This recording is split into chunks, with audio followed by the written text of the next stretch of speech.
Voici le script. Il y a plusieurs années, j'animais un séminaire à San Diego.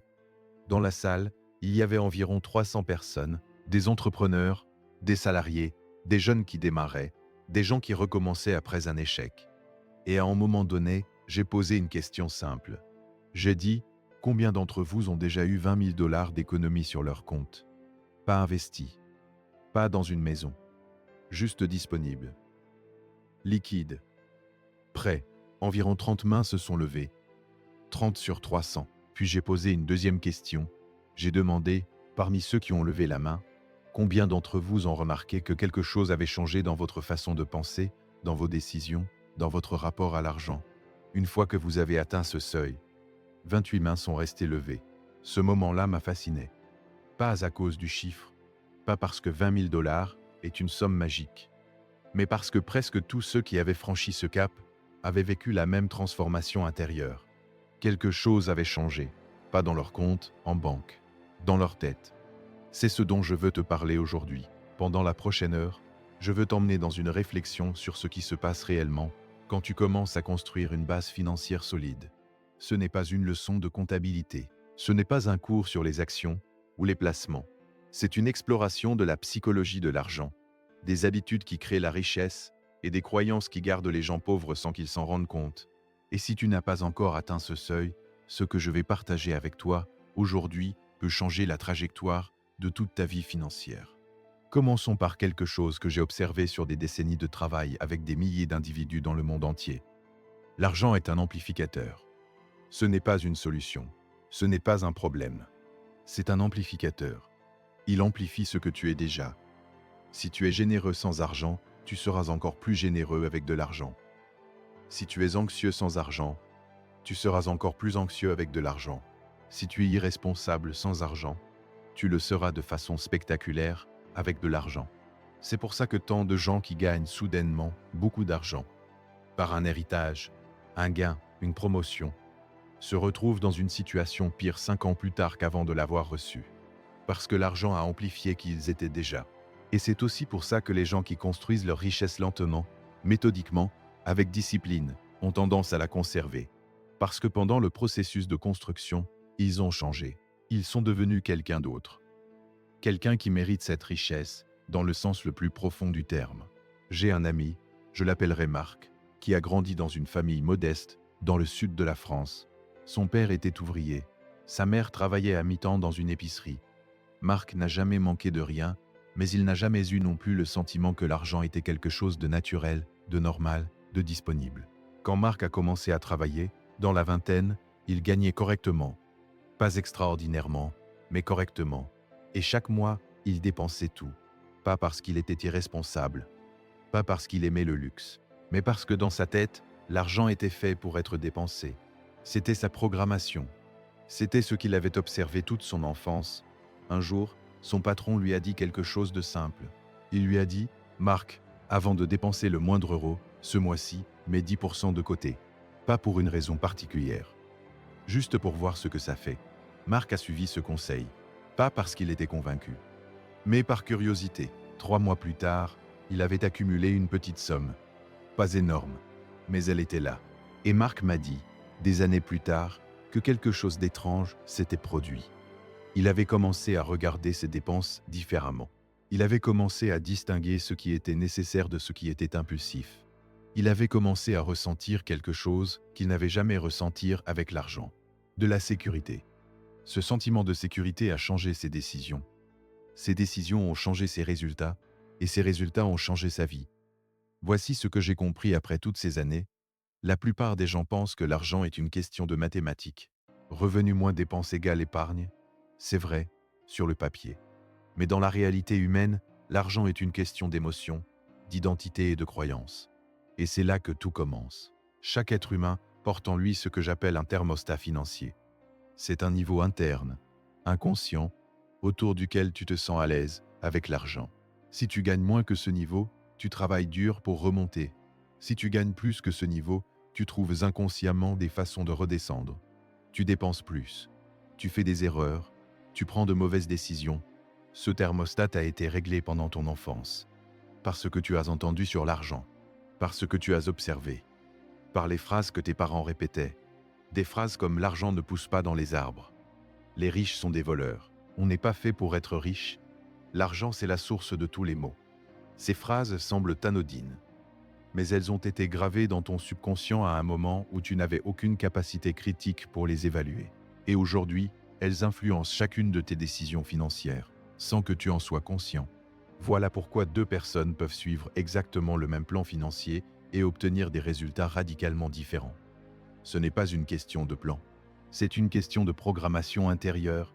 La bonne nouvelle, c'est que ce thermostat peut être réglé, il peut être modifié, et atteindre 20 000 $ d'épargne, ou tout autre seuil significatif pour toi, est l'un des moyens les plus puissants de commencer ce recalibrage. Parlons maintenant de ce qui se passe concrètement quand tu franchis ce seuil. Parce que ce n'est pas qu'une question de sentiment. Il y a des mécanismes réels, psychologiques et comportementaux qui s'activent. Le premier mécanisme, c'est ce que j'appelle la clarté décisionnelle. Quand tu n'as pas de coussin financier, chaque décision que tu prends est teintée d'urgence. Tu ne choisis pas vraiment, tu réagis. Tu acceptes le premier emploi qu'on te propose parce que tu as besoin de cet argent maintenant. Tu restes dans une relation professionnelle toxique parce que tu ne peux pas te permettre de la quitter. Tu n'investis pas dans ta formation parce que tu n'as pas de réserve pour absorber cette dépense. L'urgence financière rétrécit ton horizon temporel. Elle te force à penser à court terme, même quand tu sais intellectuellement que le long terme est plus important. Mais quand tu as un coussin, même modeste, quelque chose change. Tu peux dire non, tu peux attendre, tu peux choisir. Et cette capacité à choisir est l'une des libertés les plus fondamentales qu'un être humain puisse avoir. J'ai travaillé avec un entrepreneur au Canada, une femme remarquable que j'appellerais Sophie. Elle dirigeait une petite agence de communication. Elle était talentueuse, travailleuse, créative, mais elle courait constamment après les clients. Elle acceptait des projets sous-payés parce qu'elle avait peur du vide. Elle baissait ses prix à la moindre objection parce qu'elle avait besoin de cet argent. Un jour, après une période difficile, elle a réussi à mettre de côté une réserve équivalente à 6 mois de dépenses. Et ce jour-là, elle m'a dit quelque chose que je n'oublierai jamais. Elle a dit « Brian, pour la première fois de ma vie professionnelle, j'ai l'impression de négocier d'une position de force plutôt que de peur. » Sa façon de parler aux clients a changé. Sa façon de présenter ses tarifs a changé. Et curieusement, ses revenus ont augmenté de façon significative dans les mois qui ont suivi. Pas parce qu'elle avait plus de clients, mais parce qu'elle avait arrêté de se sous-vendre. Le deuxième mécanisme qui s'active quand tu construis une base financière, c'est ce que j'appelle l'effet de confiance composée. La confiance en soi, dans le domaine financier, fonctionne exactement comme les intérêts composés. Elle se construit lentement au début, puis elle s'accélère de façon exponentielle. Quand tu mets de côté tes premiers 1 000 $, tu ressens quelque chose, une petite fierté, un début de confiance. Quand tu arrives à 5 000, cette confiance est plus solide. Quand tu arrives à 20 000, elle est devenue une partie de ton identité. Et c'est là que quelque chose de fondamental se produit. Tu commences à te voir comme quelqu'un qui gère bien l'argent. Et cette image de toi-même devient une prophétie autoréalisatrice. Tu prends des décisions qui confirment cette image. Tu évites les comportements qui la contrediraient. L'identité est plus puissante que la motivation. La motivation est une émotion. Elle monte et descend. L'identité est une structure. Elle guide tes comportements même quand tu n'es pas motivé, même quand tu es fatigué, même quand la tentation est forte. Voilà pourquoi les programmes basés uniquement sur la motivation échouent à long terme. Ils ne touchent pas à l'identité. Ils ne changent pas qui tu es. Ils changent seulement comment tu te sens pendant quelques jours ou quelques semaines. Pour construire une richesse durable, tu dois devenir quelqu'un qui gère bien l'argent. Pas seulement faire des choses que font les gens qui gèrent bien l'argent. Permettons-nous d'explorer maintenant quelques croyances qui sabotent la construction de richesses et que j'ai observées chez des milliers de personnes au fil des années. La première croyance saboteuse, c'est « je commençais à épargner quand je gagnerai plus ». C'est l'une des illusions les plus persistantes et les plus destructrices qui existent. Et voici pourquoi c'est une illusion. Les études sur le comportement financier montrent de façon constante que le niveau d'épargne d'une personne n'est pas corrélé à son niveau de revenu. Il est corrélé à ses habitudes. Des gens qui gagnent 50 000 € par an épargnent régulièrement. Des gens qui en gagnent 200 000 ne mettent rien de côté. J'ai rencontré un médecin, il y a quelques années, qui gagnait très bien sa vie. Un revenu que beaucoup de gens considéreraient comme une fortune. Et pourtant, à 52 ans, il n'avait pratiquement aucune épargne. Chaque augmentation de revenus avait été suivie d'une augmentation de dépenses. Une maison plus grande, une voiture plus chère, des vacances plus luxueuses. Il m'a dit, avec une honnêteté désarmante, « J'ai toujours pensé que j'aurais le temps de m'y mettre plus tard. Que quand les enfants seraient grands, quand le crédit serait remboursé, quand j'aurais telle ou telle chose, je commencerai à épargner sérieusement. Plus tard n'arrive jamais, parce que plus tard, il y a toujours une nouvelle raison d'attendre encore. L'habitude d'épargner doit être construite maintenant, avec ce que tu as maintenant, même si c'est 50 € par mois, même si ça semble insignifiant, parce que ce n'est pas le montant qui compte au début, c'est l'habitude. C'est le signal que tu envoies à ton cerveau sur qui tu es. La deuxième croyance saboteuse, c'est l'argent, c'est compliqué, je ne comprends pas tout ça. Cette croyance est particulièrement insidieuse parce qu'elle semble humble, elle semble raisonnable. Mais en réalité, elle est une forme de capitulation déguisée en modestie. Les principes fondamentaux de la gestion financière sont extraordinairement simples. Dépense moins que tu ne gagnes, épargne la différence. Investis cette épargne de façon à ce qu'elle travaille pour toi. Protège-toi contre les risques majeurs. Répète pendant des décennies. C'est tout. Ce n'est pas plus compliqué que ça dans ces grandes lignes. Bien sûr, il y a des nuances. Il y a des stratégies d'investissement plus sophistiquées. Il y a des optimisations fiscales. Il y a des instruments financiers complexes. Mais tu n'as pas besoin de comprendre tout ça pour commencer. Tu n'as pas besoin d'être un expert pour prendre les bonnes décisions de base. J'ai souvent utilisé l'analogie de la conduite automobile. Tu n'as pas besoin de comprendre le fonctionnement d'un moteur à combustion interne pour conduire une voiture. Tu n'as pas besoin de savoir comment fonctionne la transmission automatique. Tu as besoin de savoir comment démarrer, accélérer, freiner et respecter le code de la route. Les finances personnelles, c'est pareil. Tu peux apprendre les bases en quelques heures. Et ces bases, appliquées avec discipline, pendant des années, peuvent transformer complètement ta situation financière. La complexité est souvent une excuse pour l'inaction. Et l'inaction, dans le domaine financier, est très coûteuse. Chaque année que tu attends de commencer à épargner et à investir te coûte des dizaines de milliers d'euros ou de dollars sur le long terme, grâce au mécanisme des intérêts composés. La troisième croyance saboteuse, et peut-être la plus profonde, c'est « je ne mérite pas d'être riche ». Celle-là, les gens ne la disent pas à voix haute, ils ne la formulent même pas consciemment, mais elle opère en silence, dans l'ombre de toutes leurs décisions financières. Elle se manifeste de façon subtile. Tu reçois une somme d'argent inattendue et tu trouves immédiatement une façon de la dépenser. Tu commences à bien gagner ta vie et tu sabotes, inconsciemment, ta situation.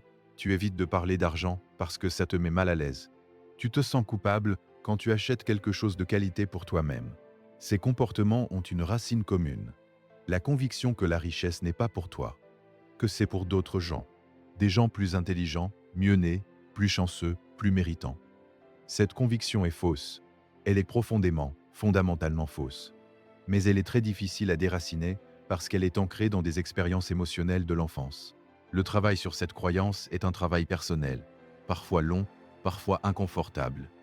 Mais il est absolument nécessaire, parce que tu peux avoir le meilleur plan financier du monde, si au fond de toi tu crois que tu ne mérites pas la richesse, tu trouveras un moyen de le faire échouer.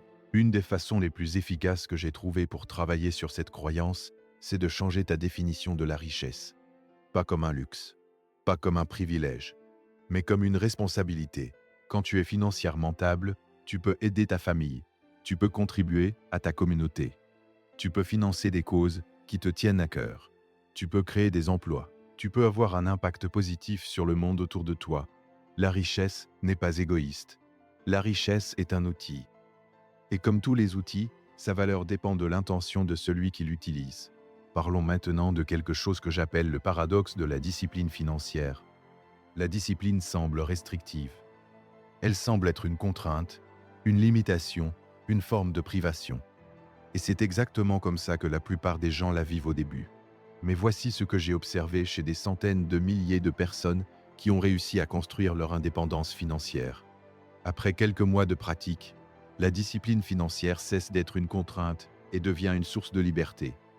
C'est paradoxal, je sais. Mais réfléchis-y un instant. Quand tu vis sans discipline financière, tu as l'impression d'être libre. Tu dépenses quand tu veux, ce que tu veux. Mais en réalité, Tu es esclave de tes impulsions. Tu es esclave de tes émotions. Tu es esclave du marketing qui te dit quoi désirer.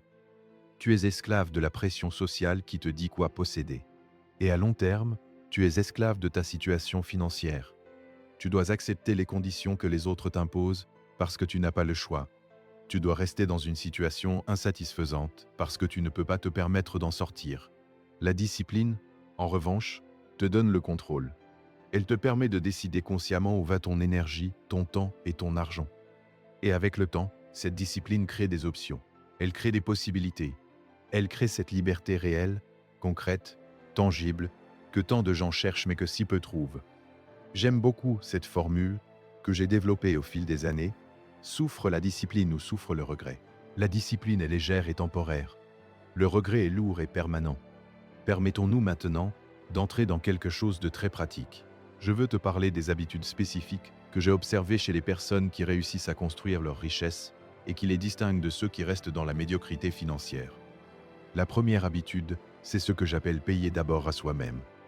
C'est un concept que j'enseigne depuis des décennies et sa simplicité ne devrait pas te faire sous-estimer sa puissance.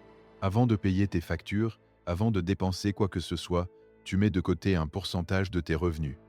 10% est un bon point de départ. Si c'est trop difficile au début, commence avec 5. Mais commence. Ce qui est remarquable avec cette habitude, c'est que tu t'adaptes. Ton niveau de vie s'ajuste à ce qui reste après l'épargne, exactement comme il s'ajuste à ce qui reste après les impôts. Tu ne penses pas à l'argent que le gouvernement prend avant que tu reçoives ton salaire. Il n'existe pas dans ta tête. Ton épargne automatique peut fonctionner de la même façon. La deuxième habitude, c'est de vivre en dessous de ses moyens, pas à la hauteur de ses moyens. Notre culture nous pousse constamment à dépenser jusqu'à la limite de ce que nous gagnons, voire au-delà. Chaque augmentation de salaire est immédiatement absorbée par une augmentation de niveau de vie. Une meilleure voiture, un appartement plus grand, des restaurants plus chers, des vacances plus luxueuses. Ce phénomène a un nom en sociologie, l'escalade de style de vie. Et c'est l'un des plus grands saboteurs de richesse qui existent. Les gens vraiment riches, ceux qui ont construit leur richesse par leur propre travail et discipline, vivent souvent de façon remarquablement modeste.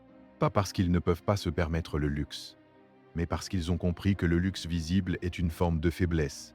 C'est une façon de chercher l'approbation des autres à travers des objets. Et ça n'a rien à voir avec la vraie richesse. La vraie richesse, c'est la liberté. C'est avoir des options. C'est ne pas avoir à te lever le matin en te demandant comment tu vas payer tes factures. J'ai un exemple qui illustre parfaitement ça. Il y a quelques années, j'ai rencontré deux hommes lors d'un séminaire. L'un conduisait une voiture de luxe, portait une montre de marque, habitait dans un quartier huppé. L'autre conduisait une voiture ordinaire, s'habillait simplement, vivait dans une maison modeste. En apparence, le premier semblait beaucoup plus riche. En réalité, le premier avait des dettes importantes et vivait avec l'anxiété constante de devoir maintenir une apparence. Le second avait des investissements substantiels, une liberté financière réelle et dormait paisiblement chaque nuit. L'apparence de la richesse et la richesse réelle sont souvent des choses très différentes. Et notre culture confond constamment les deux. La troisième habitude des gens qui construisent leur richesse, c'est d'investir dans leur développement personnel et professionnel de façon continue. Voici quelque chose que j'ai observé de façon constante. Ton revenu ne peut pas dépasser de façon durable ton niveau de développement personnel. Si tu veux gagner plus, tu dois devenir plus. Plus compétent, plus sage, plus précieux pour le marché. Chaque euro ou dollar que tu investis dans ta formation, tes compétences, ta connaissance, est l'investissement avec le meilleur rendement que tu puisses faire. Bien meilleur que n'importe quelle action ou placement immobilier. J'ai commencé ma carrière sans diplôme universitaire, sans argent, sans connexion. Ce qui m'a permis de progresser, c'est une obsession pour l'apprentissage. Je lisais tout ce que je pouvais trouver sur le succès, les affaires, la psychologie, la vente. J'assistais à tous les séminaires que je pouvais me permettre. J'apprenais des meilleurs dans chaque domaine.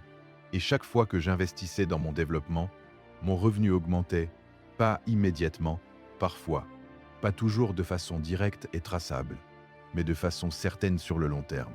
La lecture est l'un des investissements les plus rentables qui existent. Les personnes qui lisent régulièrement sur leur domaine, sur les affaires, sur la psychologie du succès, ont un avantage cumulatif énorme sur ceux qui ne lisent pas. Chaque livre que tu lis te donne accès à des décennies d'expérience et de sagesse d'une autre personne, pour quelques euros et quelques heures de ton temps. La quatrième habitude, c'est de prendre soin de sa santé comme d'un actif financier. Celle-là surprend souvent les gens quand je l'aborde dans un contexte financier. Mais réfléchis-y. Ta capacité à générer des revenus dépend entièrement de ta capacité à travailler, à penser clairement, à avoir l'énergie nécessaire pour saisir les opportunités. Une mauvaise santé est l'un des plus grands destructeurs de richesse qui existent. Non seulement à cause des coûts médicaux, mais à cause de la réduction de productivité, de l'énergie diminuée, de la clarté mentale affaiblie. Les entrepreneurs et les professionnels les plus performants que j'ai rencontrés au fil des années ont presque tous une chose en commun. Ils traitent leur corps comme leur actif le plus précieux. Ils dorment suffisamment. Ils font de l'exercice régulièrement. Ils mangent de façon à maintenir leur énergie et leur clarté mentale. Ce n'est pas du narcissisme, c'est de la gestion d'actifs. Maintenant, je veux aborder quelque chose qui me tient particulièrement à cœur, parce que c'est peut-être la leçon la plus contre-intuitive de toutes. La richesse se construit dans les moments de crise, pas dans les moments de prospérité. Voici ce que je veux dire. Quand tout va bien, quand l'économie est florissante, quand les opportunités abondent, tout le monde peut gagner de l'argent. La marée montante soulève tous les bateaux, comme on dit. Mais c'est dans les moments difficiles, les récessions, les crises personnelles, les périodes de transition, que les vraies fortunes se construisent. Parce que c'est là que les actifs sont disponibles à des prix bas, parce que c'est là que ceux qui ont une réserve peuvent agir quand les autres sont paralysés, parce que c'est là que la discipline et la préparation font la différence entre ceux qui avancent et ceux qui reculent. J'ai observé ce phénomène à plusieurs reprises dans ma carrière. Lors de chaque grande crise économique que j'ai vécue, les personnes qui avaient une base financière solide ont souvent vu leur situation s'améliorer significativement dans les années suivantes. Pas parce qu'ils étaient chanceux, mais parce qu'ils étaient préparés. La préparation est la forme la plus sophistiquée d'optimisme. Elle dit « Je crois que l'avenir sera meilleur, et je me prépare pour en profiter pleinement. » Parlons maintenant du temps. Parce que le temps est la ressource la plus précieuse et la plus mal comprise dans la construction de richesses. Albert Einstein aurait dit que les intérêts composés sont la 8e merveille du monde, que celui qui les comprend les gagne et que celui qui ne les comprend pas les paye. Je veux te donner un exemple concret pour que tu ressentes vraiment la puissance de ce principe. Prenons deux personnes. Marie commence à investir 200 € par mois à l'âge de 25 ans. Elle continue jusqu'à 65 ans. Avec un rendement annuel moyen de 7%, elle aura accumulé environ 520 000 €. Pierre attend d'avoir 35 ans pour commencer. Il investit le même montant avec le même rendement, jusqu'au même âge. Il aura accumulé environ 240 000 €. 10 ans de différence dans le début, et une différence de 280 000 € à l'arrivée. Marie a investi 24 000 € de plus que Pierre, mais elle a reçu 280 000 € de plus. C'est la magie des intérêts composés. Et la leçon est claire, le moment le plus important pour commencer à investir, c'est hier. Le deuxième meilleur moment, c'est aujourd'hui. Chaque année que tu attends ne te coûte pas seulement les intérêts de cette année. Elle te coûte les intérêts sur les intérêts de toutes les années suivantes. Le coût de l'attente est exponentiel, pas linéaire. Je veux maintenant te parler d'un concept que j'appelle la pensée à long terme, et de pourquoi elle est si rare et si précieuse. Nous vivons dans une culture de la gratification immédiate. Les réseaux sociaux nous donnent des récompenses instantanées. Le commerce en ligne nous livre en quelques heures. La culture du divertissement nous offre une stimulation constante et immédiate. Dans cet environnement, la capacité à différer la gratification est devenue une compétence extraordinairement rare. Et comme toute chose rare et précieuse, elle est extraordinairement bien rémunérée. Il existe une étude fascinante menée à l'université de Stanford dans les années 60, connue sous le nom de l'expérience du marshmallow. Des enfants de 4 ans étaient placés dans une pièce avec un marshmallow. On leur disait qu'ils pouvaient le manger maintenant ou attendre 15 minutes et en recevoir 2. Les chercheurs ont suivi ces enfants pendant des décennies et ils ont découvert que ceux qui avaient été capables d'attendre les 15 minutes avaient en moyenne de meilleurs résultats scolaires, de meilleures situations professionnelles et financières que ceux qui n'avaient pas pu attendre. La capacité à différer la gratification n'est pas juste une vertu morale, c'est un prédicteur puissant de succès dans presque tous les domaines de la vie. Et la bonne nouvelle, contrairement à ce que suggère l'étude originale, c'est que cette capacité peut être développée. Elle peut être renforcée par la pratique, par les habitudes, par l'environnement. Chaque fois que tu choisis d'épargner, plutôt que de dépenser impulsivement, tu renforces ce muscle. Chaque fois que tu résistes à une tentation financière, tu construis ta capacité à différer la gratification. Et avec le temps, cette capacité devient une force qui transforme tous les aspects de ta vie. Voici quelque chose que j'observe souvent et qui mérite qu'on s'y attarde. Il y a une différence fondamentale dans la façon dont les gens riches et les gens pauvres pensent aux dépenses. Les gens qui ont du mal financièrement pensent aux dépenses en termes de prix. Est-ce que je peux me permettre ça maintenant? Est-ce que j'ai assez sur mon compte pour payer ça? Les gens qui construisent leur richesse pensent aux dépenses en termes de valeur et de retour sur investissement. Est-ce que cette dépense va améliorer ma situation à long terme? Est-ce que cet achat va me rendre plus productif, plus compétent, plus capable de générer des revenus? Cette différence de perspective change complètement les décisions. Un entrepreneur qui pense en termes de valeur va investir dans une formation coûteuse sans hésiter, parce qu'il sait que ça va lui rapporter 10 fois la mise. Il va hésiter à acheter une voiture de luxe, parce qu'il sait que c'est un actif qui se déprécie et qui ne génère aucun retour. Un employé qui pense en termes de prix va hésiter sur la formation parce que c'est cher et va s'endetter pour la voiture, parce qu'il peut se permettre les mensualités. Les questions que tu te poses sur l'argent déterminent les décisions que tu prends, et les décisions que tu prends déterminent ta destinée financière.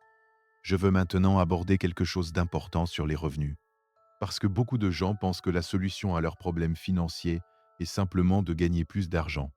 C'est vrai en partie, mais c'est incompris. Et cette incompréhension peut mener à des décisions désastreuses. Voici ce que j'ai observé. Il y a deux façons d'améliorer sa situation financière. La première, c'est d'augmenter ses revenus. La deuxième, c'est de réduire ses dépenses. Et la plupart des gens se concentrent exclusivement sur la première en négligeant la deuxième. Mais voici la vérité inconfortable. Une augmentation de revenus sans une discipline de dépenses ne fait qu'accélérer le cycle de l'escalade de style de vie. Tu gagnes plus, tu dépenses plus, tu n'épargnes pas plus. La vraie transformation financière vient d'une combinaison des deux. Augmenter ses revenus et maintenir ou réduire ses dépenses. C'est cette combinaison qui crée l'écart entre ce que tu gagnes et ce que tu dépenses. Et cet écart, investi intelligemment, est la source de toute richesse. Il y a une formule que j'utilise souvent. La richesse est égale à ce que tu gardes, pas à ce que tu gagnes. Deux personnes qui gagnent la même chose peuvent avoir des situations financières radicalement différentes selon ce qu'elles gardent. Parlons maintenant de l'investissement, parce que c'est là que l'épargne se transforme en richesse. Je ne vais pas te donner des conseils d'investissement spécifiques, parce que chaque situation est différente et que tu devrais toujours travailler avec des professionnels qualifiés pour tes décisions d'investissement. Mais je veux partager quelques principes généraux que j'ai observés chez les investisseurs qui réussissent. Le premier principe, c'est d'investir dans ce que tu comprends. Warren Buffett, l'un des investisseurs les plus performants de l'histoire, a une règle simple. N'investis jamais dans une entreprise dont tu ne comprends pas le modèle économique. Cette règle l'a souvent amené à manquer des opportunités qui semblaient spectaculaires à court terme. Mais elle l'a aussi protégé de catastrophes que d'autres ont subies. Quand tu investis dans quelque chose que tu ne comprends pas, tu n'investis pas vraiment, tu spécules. Et la spéculation est une forme de jeu, pas d'investissement. Le deuxième principe, c'est la diversification. Ne mets jamais tous tes œufs dans le même panier. C'est un cliché, mais c'est un cliché qui a préservé des fortunes innombrables. Le troisième principe, c'est la patience. Les investissements les plus performants sur le long terme sont souvent ceux qui semblent les moins excitants à court terme. Les actions d'entreprises solides, les fonds indiciels, l'immobilier bien choisi. Ces investissements ne font pas la une des journaux. Ils ne promettent pas de te rendre riche en 6 mois. Mais ils construisent une richesse réelle et durable sur des décennies. Les investissements qui promettent des rendements extraordinaires à court terme sont presque toujours soit frauduleux, soit extrêmement risqués. La règle générale est simple. Si quelque chose semble trop beau pour être vrai, c'est que ça l'est probablement. Voici maintenant quelque chose que je trouve profondément important et que peu de gens enseignent dans le contexte financier. Le rôle des relations dans la construction de richesse. Jim Rohn, mon mentor, avait une formule que je répète souvent. Tu es la moyenne des 5 personnes avec qui tu passes le plus de temps. Cette formule est particulièrement vraie dans le domaine financier. Tes croyances sur l'argent, tes habitudes financières, tes ambitions sont profondément influencées par les personnes qui t'entourent. Si tu passes la majorité de ton temps avec des gens qui se plaignent de manque d'argent, qui pensent que la richesse est réservée aux autres, qui dépensent impulsivement et ne pensent pas à l'avenir, ces attitudes vont inévitablement déteindre sur toi. À l'inverse, si tu t'entoures de personnes qui ont une mentalité saine par rapport à l'argent, qui investissent dans leur développement, qui pensent à long terme, qui ont des ambitions élevées, tu vas naturellement adopter ces attitudes. Ce n'est pas une question de rejeter les gens que tu aimes. C'est une question d'être conscient des influences dans ta vie et de chercher activement à t'exposer à des modèles positifs. Les livres sont une façon extraordinaire de t'entourer de mentors. Quand tu lis les biographies de personnes qui ont réussi, quand tu étudies la pensée des meilleurs dans leur domaine, tu t'exposes à leurs attitudes, leurs croyances, leur façon de voir le monde. Et avec le temps, ces expositions transforment ta propre façon de penser. Les séminaires, les groupes de mastermind, les associations professionnelles sont d'autres façons de t'entourer de personnes qui élèvent ton niveau d'ambition et de compétence. Je veux maintenant te parler d'un obstacle que presque tout le monde rencontre sur le chemin de l'indépendance financière, la peur de l'échec. La peur de l'échec est peut-être le plus grand saboteur de richesse qui existe. Elle empêche les gens de commencer. Elle les empêche de prendre des risques calculés. Elle les pousse à rester dans des situations confortables mais limitantes. Et voici ce qui est paradoxal. Les personnes qui ont le plus peur de l'échec sont souvent celles qui ont le moins essayé, parce qu'elles n'ont pas encore découvert quelque chose de fondamental. L'échec n'est pas la fin. L'échec est un professeur. Chaque personne que j'ai rencontrée qui a atteint un niveau significatif de succès financier a une chose en commun. Elle a échoué, souvent plusieurs fois, avant de réussir. Et ces échecs ne les ont pas arrêtés. Ils les ont formés. J'ai moi-même connu des périodes très difficiles dans ma carrière. Des moments où je n'avais pas les moyens de payer mes factures. Des projets qui ont échoué. Des décisions qui se sont révélées mauvaises. Et chacune de ces expériences m'a appris quelque chose que je n'aurais pas pu apprendre autrement. La différence entre ceux qui réussissent et ceux qui n'y arrivent pas n'est pas l'absence d'échecs. C'est la façon dont ils répondent aux échecs. Ceux qui réussissent voient l'échec comme un feedback, une information sur ce qui ne fonctionne pas, et ils ajustent leur approche. Ceux qui n'y arrivent pas voient l'échec comme une confirmation de leurs incapacités, et ils abandonnent. Voici une distinction que je trouve cruciale et que j'aimerais que tu gardes en tête, la différence entre le risque et l'incertitude. Le risque, c'est quand tu ne sais pas ce qui va se passer, mais tu peux estimer les probabilités. L'incertitude, c'est quand tu ne sais pas ce qui va se passer et tu ne peux pas estimer les probabilités. Les bons investisseurs et les bons entrepreneurs gèrent le risque. Ils analysent les probabilités, ils diversifient, ils se protègent contre les scénarios défavorables. Ils ne cherchent pas à éliminer le risque parce que c'est impossible, mais ils cherchent à prendre des risques calculés dont le potentiel de gain est supérieur au potentiel de perte. Ce que les mauvais investisseurs font, c'est confondre le risque et l'incertitude. Ils soit évitent tout risque, ce qui les prive d'opportunités, soit ils plongent dans l'incertitude totale en croyant que c'est du courage. La gestion du risque est une compétence qui s'apprend. Et elle commence par une chose simple. Ne jamais mettre en jeu plus que tu ne peux te permettre de perdre. Ne jamais prendre un risque financier qui, s'il se matérialisait, pourrait détruire ta situation de base. C'est pour ça que la constitution d'une réserve financière est si importante avant de commencer à investir agressivement. Cette réserve est ton filet de sécurité. Elle te permet de prendre des risques calculés sans que le moindre revers ne mette en danger ta stabilité fondamentale. Parlons maintenant de quelque chose que j'appelle la psychologie de la valeur. Voici une vérité que j'ai apprise très tôt dans ma carrière. Les gens ne sont pas payés pour leur temps. Ils sont payés pour la valeur qu'ils créent pendant ce temps. Deux personnes peuvent travailler le même nombre d'heures dans la même entreprise et avoir des salaires très différents. Parce que l'une crée plus de valeur que l'autre. Parce que l'une a des compétences plus rares, plus précieuses, plus difficiles à remplacer. Si tu veux augmenter tes revenus, la question n'est pas « comment puis-je travailler plus ?» La question est « comment puis-je créer plus de valeur ?» Et pour créer plus de valeur, tu dois constamment développer tes compétences, élargir tes connaissances, améliorer ta capacité à résoudre des problèmes importants pour les autres. Les problèmes que tu peux résoudre déterminent ta valeur sur le marché. Plus les problèmes sont importants, plus ils sont complexes, plus ils sont rares à pouvoir être résolus, plus tu es précieux. C'est une façon très libératrice de penser à sa carrière et à ses revenus, parce que ça te place dans une position active. Tu n'es pas victime du marché, de ton employeur, de l'économie. Tu es l'architecte de ta propre valeur. Et tu peux toujours choisir de devenir plus précieux. Il y a un autre concept que je veux explorer avec toi, et c'est celui de l'effet de levier.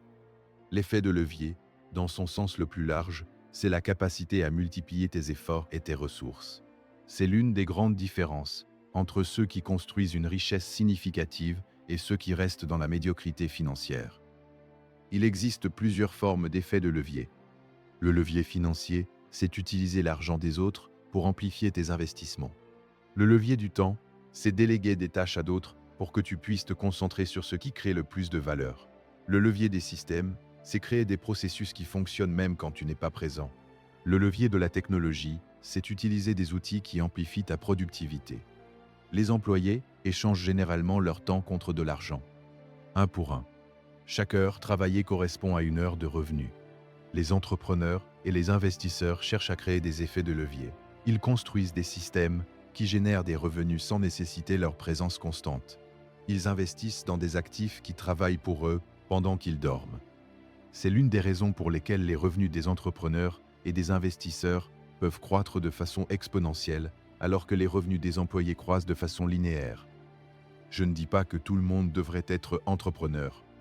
L'entrepreneuriat comporte des risques et des défis réels, et ce n'est pas le bon chemin pour tout le monde. Mais je dis que tout le monde devrait chercher à créer des effets de levier dans sa vie financière, quelle que soit sa situation professionnelle. Investir dans des actifs qui génèrent des revenus passifs, c'est un effet de levier. Développer des compétences qui te permettent de gagner plus en travaillant moins, c'est un effet de levier. Automatiser ton épargne pour qu'elle se fasse sans que tu aies à y penser, c'est un effet de levier. Voici quelque chose que j'observe souvent dans les séminaires que j'anime. Les gens comprennent intellectuellement ce qu'ils devraient faire. Ils savent qu'ils devraient épargner davantage. Ils savent qu'ils devraient investir. Ils savent qu'ils devraient se développer professionnellement. Mais ils ne le font pas. L'écart entre savoir et faire est l'un des plus grands mystères et des plus grands obstacles dans le développement humain. Pourquoi cet écart existe-t-il? La réponse, selon moi, est dans la différence entre l'information et la transformation. L'information change ce que tu sais. La transformation change ce que tu fais. Pour que l'information devienne transformation, elle doit être accompagnée d'émotions, de répétition et d'action. L'émotion d'abord. Pour que tu changes vraiment ton comportement financier, tu dois ressentir profondément pourquoi c'est important. Pas juste comprendre intellectuellement. Le ressentir, visualiser ta vie dans 10 ans, si tu continues comme maintenant. Visualiser ta vie dans 10 ans, si tu appliques les principes dont nous parlons. Cette différence émotionnelle est le carburant du changement. La répétition ensuite. Une nouvelle habitude ne se forme pas après une seule décision. Elle se forme après des dizaines, des centaines de répétitions. C'est pourquoi il faut commencer petit, avec des habitudes que tu peux maintenir, même dans les moments difficiles, et les répéter jusqu'à ce qu'elles deviennent automatiques. L'action enfin. La compréhension, sans action, est stérile. Tu dois faire quelque chose avec ce que tu apprends. Immédiatement. Pas demain. Pas la semaine prochaine. Aujourd'hui, je veux maintenant te parler d'une chose que j'appelle le coût d'opportunité. Parce que c'est un concept qui change radicalement la façon dont on pense aux décisions financières. Le coût d'opportunité, c'est ce à quoi tu renonces quand tu fais un choix. Chaque décision financière a un coût d'opportunité, même si tu ne le vois pas explicitement. Quand tu dépenses 1 000 € sur quelque chose d'impulsif, le coût n'est pas seulement 1 000 €. C'est aussi ce que ces 1 000 € auraient pu devenir si tu les avais investis. Dans 20 ans, avec un rendement raisonnable, ces 1 000 € auraient pu devenir 4 ou 5 000 €. Quand tu choisis de ne pas investir dans une formation qui pourrait augmenter tes revenus, le coût d'opportunité est la différence de revenus que cette formation aurait pu générer sur toute ta carrière. Penser en termes de coût d'opportunité change la façon dont tu évalues tes décisions. Ça te fait penser non seulement à ce que tu obtiens, mais à ce à quoi tu renonces. Ce n'est pas une invitation à ne jamais profiter de la vie. C'est une invitation à être conscient du vrai coût de tes décisions pour pouvoir faire des choix vraiment éclairés. Approchons-nous maintenant de quelque chose de très profond que j'appelle la connexion entre le sens et la richesse. J'ai rencontré dans ma carrière des personnes très riches qui étaient profondément malheureuses. Et j'ai rencontré des personnes avec des moyens modestes qui rayonnaient de bonheur et d'épanouissement. L'argent ne crée pas le bonheur. Mais il peut amplifier le bonheur si tu as déjà une base de sens et de satisfaction dans ta vie. Et il peut amplifier le malheur si cette base n'est pas là. Les études sur le bonheur montrent de façon assez constante que le revenu contribue au bonheur jusqu'à un certain seuil, au-delà duquel l'impact supplémentaire est faible. Ce seuil varie selon les pays et les contextes, mais l'idée générale est que l'argent résout les problèmes liés à la sécurité et aux besoins fondamentaux, mais ne crée pas par lui-même un sens, des relations profondes ou un sentiment d'accomplissement. Voilà pourquoi je dis toujours que la richesse financière devrait être au service d'une vision plus large de ta vie. Qu'est-ce que tu veux accomplir? Quel impact veux-tu avoir? Quelle expérience veux-tu vivre? Quelle personne veux-tu aider? Quand l'argent est au service d'une vision, il devient un outil puissant et motivant. Quand l'argent devient une fin en soi, il devient une prison dorée. Les personnes les plus épanouies que j'ai rencontrées dans ma vie ne cherchaient pas la richesse pour la richesse. Elles cherchaient la liberté de poursuivre ce qui leur importait vraiment. Et la richesse était le moyen d'obtenir cette liberté. Voici quelque chose que j'aimerais te laisser comme pensée avant d'entrer dans la dernière partie de cette conversation. Chaque décision financière que tu prends aujourd'hui est un vote pour la personne que tu veux être demain. Quand tu mets de l'argent de côté, plutôt que de le dépenser impulsivement, tu votes pour une identité de quelqu'un qui gère bien l'argent. Quand tu investis dans ta formation, plutôt que dans un gadget inutile, tu votes pour une identité de quelqu'un qui valorise la croissance. Quand tu résistes à une dépense impulsive, tu votes pour une identité de quelqu'un qui a de la discipline. Ces votes s'accumulent. Chaque petit acte de discipline, chaque petite décision, sage, chaque petit pas dans la bonne direction construit une identité. Et cette identité, avec le temps, devient la force la plus puissante de ta vie financière. Je veux maintenant te parler de quelque chose que j'ai observé chez les personnes qui réussissent à transformer leur situation financière. Elles ont toutes, à un moment donné, pris une décision fondamentale. Pas une décision de faire telle ou telle chose, une décision d'être quelqu'un d'autre, une décision de ne plus accepter la médiocrité financière comme une fatalité. Cette décision a des caractéristiques particulières. Elle est totale, elle ne laisse pas de porte de sortie. Elle dit « À partir de maintenant, les choses sont différentes. Pas « j'essaie », pas « je vais voir », mais c'est décidé. Et cette décision totale crée une énergie différente. Elle mobilise des ressources que tu ne savais pas avoir. Elle ouvre ta perception à des opportunités que tu ne voyais pas avant. Elle change la façon dont tu interagis avec les autres, dont tu parles de toi-même, dont tu penses à ton avenir. J'ai vu cette transformation se produire des centaines de fois. Quelqu'un qui a passé des années à se débattre avec ses finances prend soudainement une décision totale et dans les mois et les années qui suivent, tout change. Pas parce que le monde autour d'eux a changé, mais parce qu'ils ont changé. Permettons-nous d'explorer maintenant quelques actions concrètes que tu peux commencer à mettre en place dès aujourd'hui. La première action, c'est de faire un bilan financier honnête. Pas pour te juger, pas pour te culpabiliser, mais pour avoir une image claire de ta situation actuelle. Combien gagnes-tu? Combien dépenses-tu? Combien épargnes-tu? Quelles sont tes dettes? Quels sont tes actifs? Tu ne peux pas améliorer ce que tu ne mesures pas. Et tu ne peux pas naviguer vers une destination si tu ne sais pas où tu es. La deuxième action, c'est de définir un objectif financier précis et daté. Pas « je veux gagner plus ». Pas « je veux être riche un jour ». Mais dans 12 mois, j'aurai mis de côté X euros. Dans 3 ans, j'aurai remboursé cette dette. Dans 5 ans, j'aurai constitué cette réserve.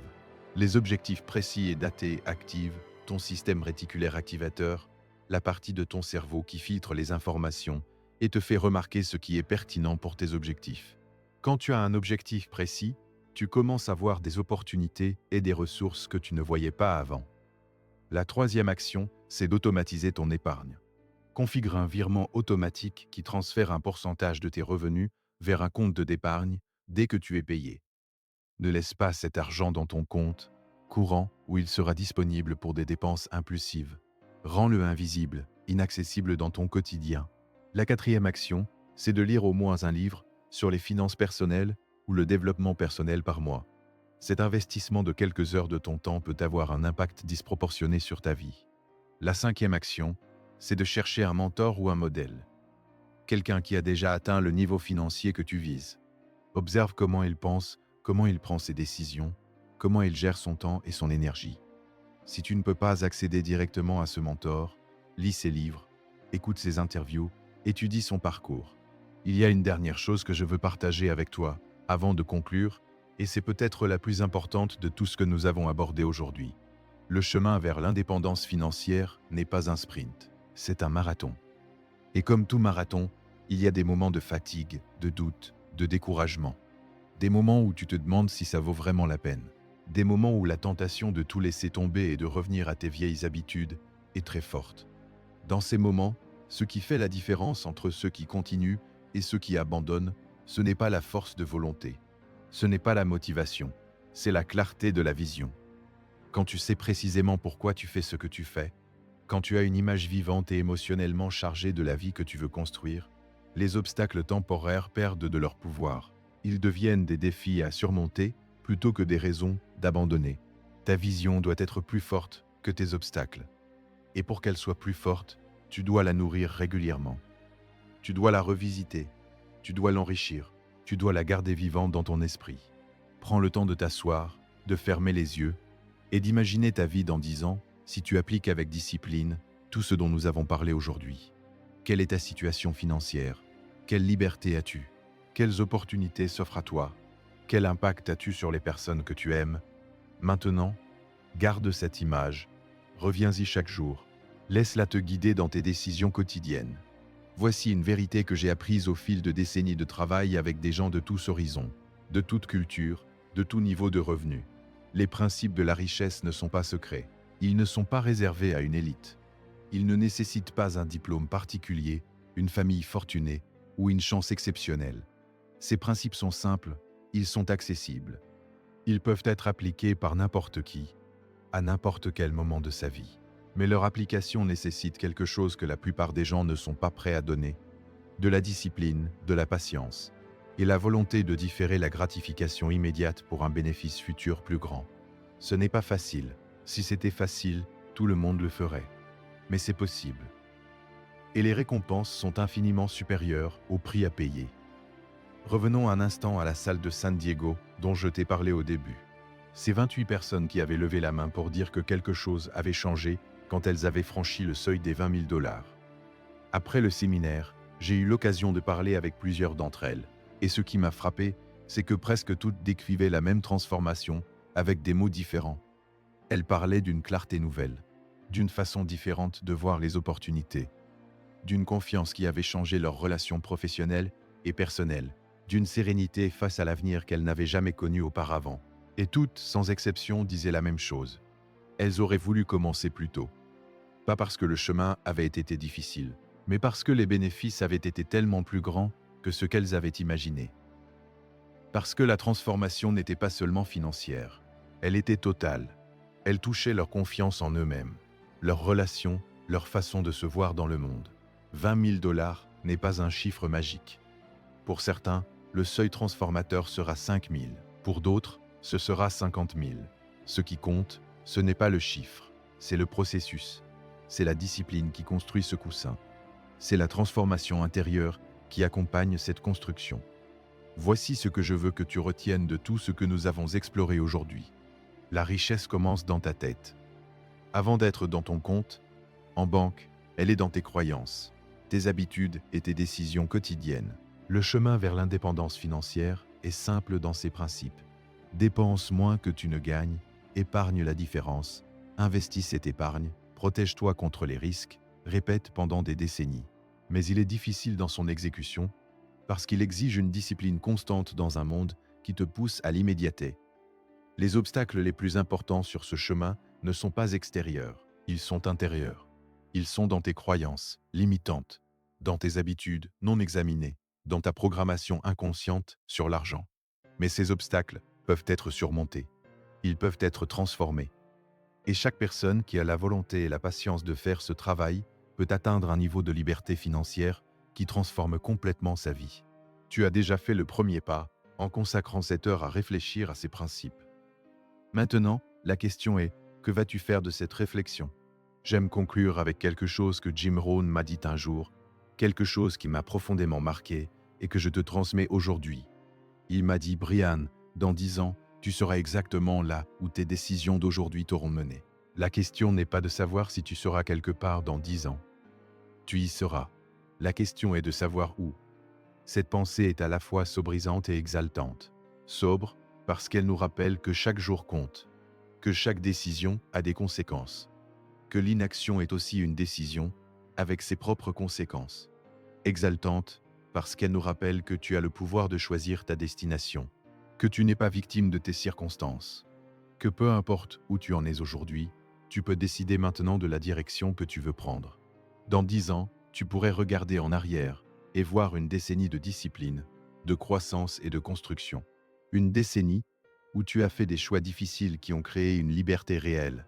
Une décennie où tu as investi en toi-même, dans ta famille, dans ton avenir, où tu pourrais regarder en arrière et voir une décennie de plus où les choses n'ont pas vraiment changé, où tu as continué les mêmes habitudes, pris les mêmes décisions, obtenu les mêmes résultats. Le choix t'appartient, il t'appartient entièrement, et il se prend maintenant dans les décisions que tu vas prendre dans les prochaines heures, les prochaines semaines. Commence petit, commence maintenant, mais commence. Mets de côté les premiers euros ou dollars que tu peux mettre de côté ce mois-ci. Ouvre un compte d'épargne si tu n'en as pas. Configure un virement automatique. Achète ce livre sur les finances personnelles que tu as toujours repoussé.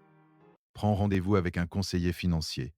Ces petits actes semblent insignifiants, mais ils envoient un signal puissant à ton cerveau. Ils disent « Je suis quelqu'un qui prend sa vie financière en main ». Et ce signal, répété et renforcé jour après jour, construit une identité. Et cette identité change tout. Le voyage de 1000 kilomètres commence par un seul pas. Ce pas, tu peux le faire aujourd'hui. Et dans 10 ans, quand tu regarderas en arrière sur le chemin parcouru, tu seras reconnaissant envers la version de toi-même qui a décidé, ce jour-là, que les choses allaient changer. Merci d'avoir été présent dans cette conversation. Merci pour ton attention et ta réflexion. Ce que tu fais maintenant, avec ce que tu as appris, c'est ce qui compte vraiment. La balle est dans ton camp. Elle l'a toujours été.